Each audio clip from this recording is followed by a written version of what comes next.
I hope that's right. Okay. Hi guys, it's Alan. Again, targeted individual. Alan, for people who don't know, it's that is another word for Havana syndrome. It's the exact same thing. It was called different, but the White House Bioethics had a targeted individual meeting in 2011 and 2012 at the White House, and where people, civilians, could speak up. Thankfully, to their credit, the bioethics group at the White House listened to regular citizens, civilians, complain about being experimented on by the government. And it wasn't some wide-eyed, crazy look in their eye. These were just normal people. Some were professional. Some were, just regular people. And I think one, just had some and they were treated pretty. They were listened to, so it was great. And it wasn't until 3 or 4 years later that Havana syndrome came up, and suddenly it's the government workers, CIA and FBI, that were getting hit with these same weapons. And 3 or 4 years after the White House bioethics had all regular people complaining of the exact same symptoms. Getting hit, zapped, electronic shocks. And then the government acted like, well, is it psychosomatic? Is it, anyway, tinnitus, some have V2K, voice to skull. Most people haven't heard about that, or Alan Frey, the scientist. Or James Lynn, I believe his name is also, that's helped discover it. Charles Lynn, yeah. Yin. Anyway, James Lynn, maybe. Anyways, discovering of voice to skull, traveling of frequencies, 2 or 3 frequencies that piggyback on each other to make an additional sound. Anyway, it sounds too weird, but that's how they describe it. But I wonder if the supporters, they have I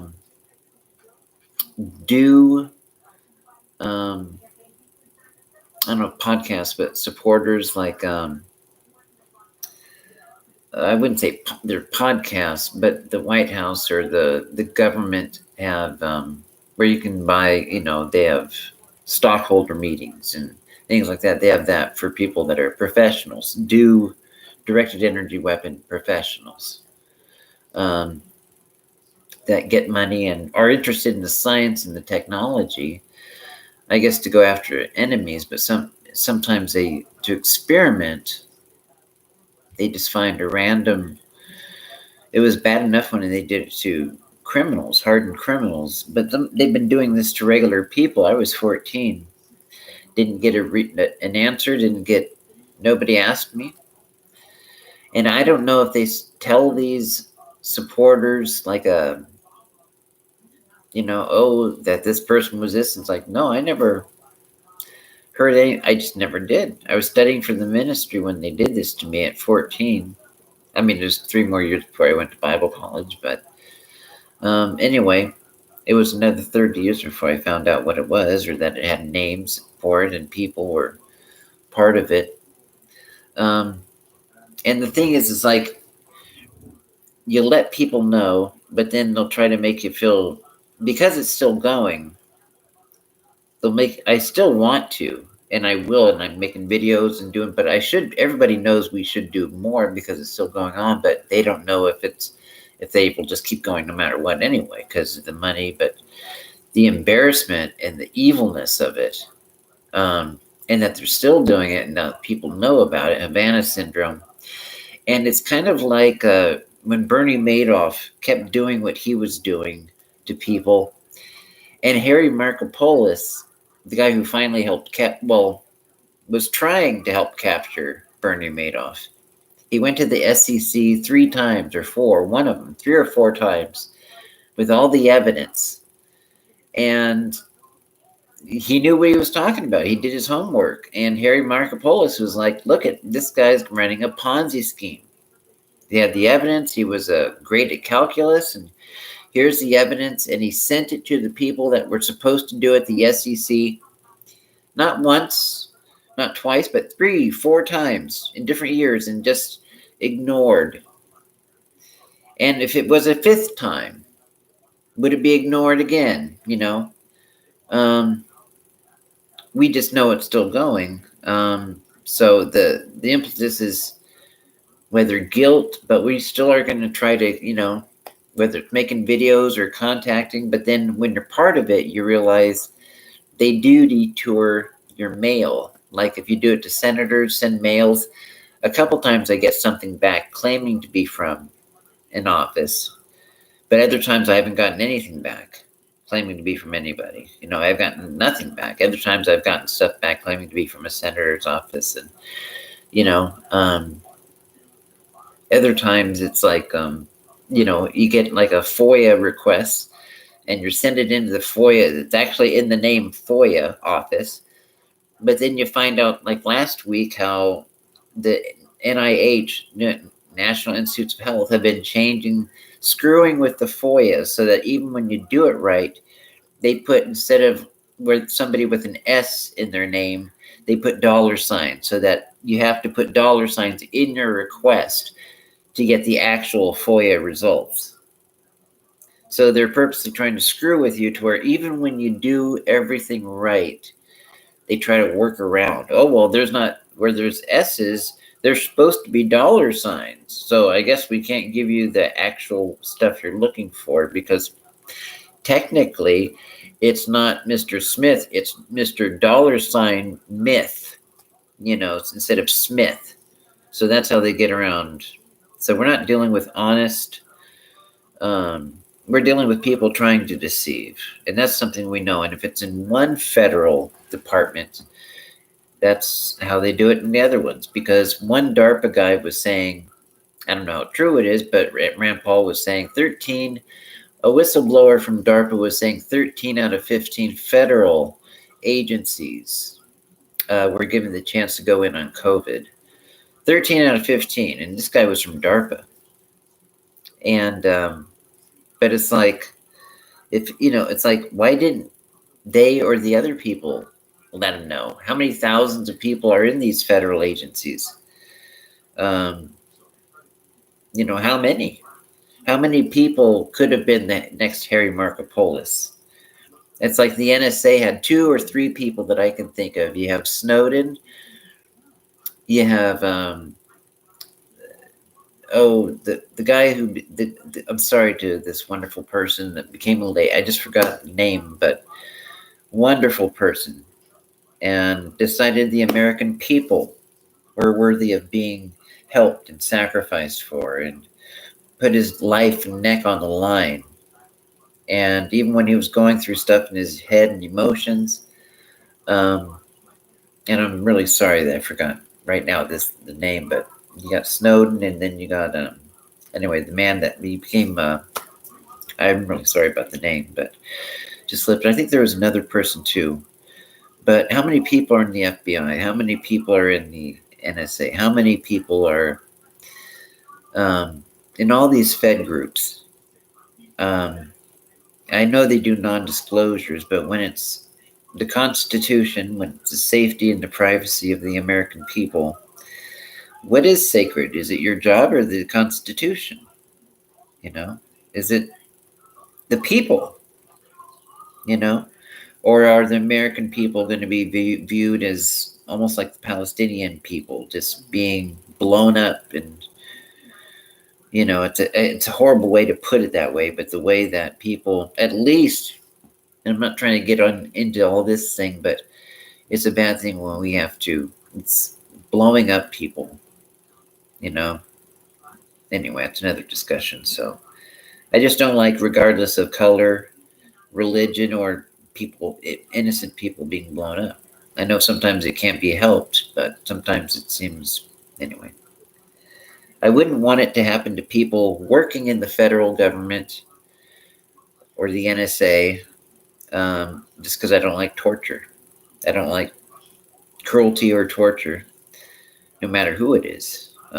Some people do deserve it, but I don't know if they deserve torture. But I don't like it when it happens to me either. So that's why I'm thankful for PACs and Targeted Justice and Roy and Frank and just the people that have helped. Just like Mark. There's 2019 was a big year for the marching, but I don't know how many anyway. I'm just thankful for them. The ones in England and Justice, and I'm just thankful for them. Brussels, Icator, and just anyway.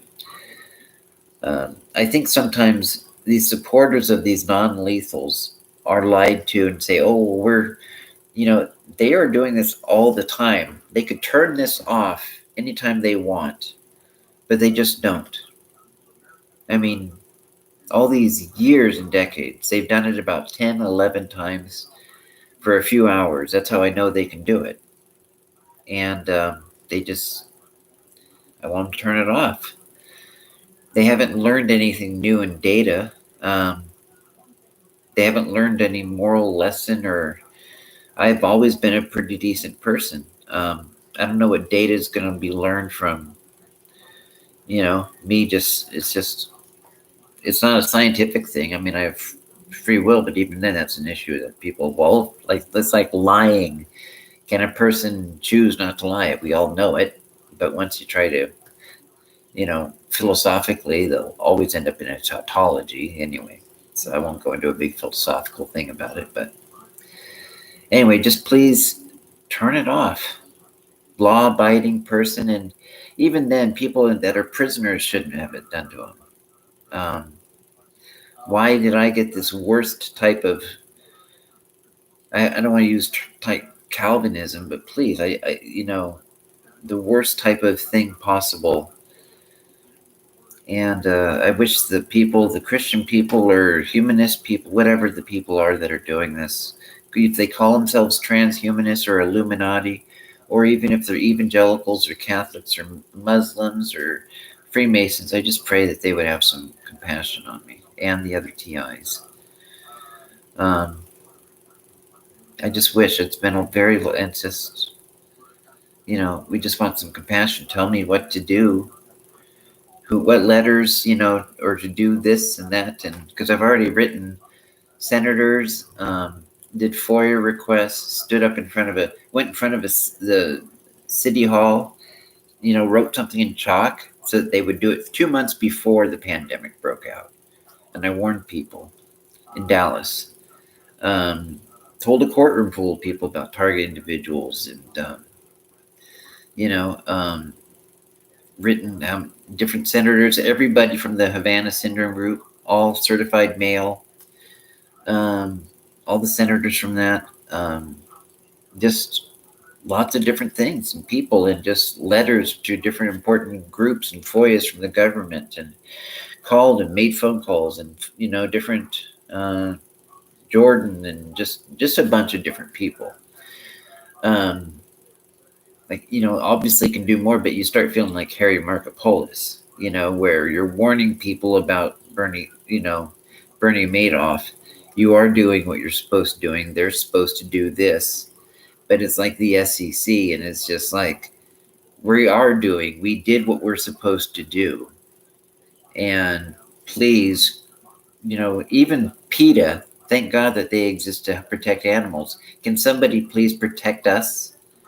We're law-abiding people. We're just people also. Just protect us. It's been years for us.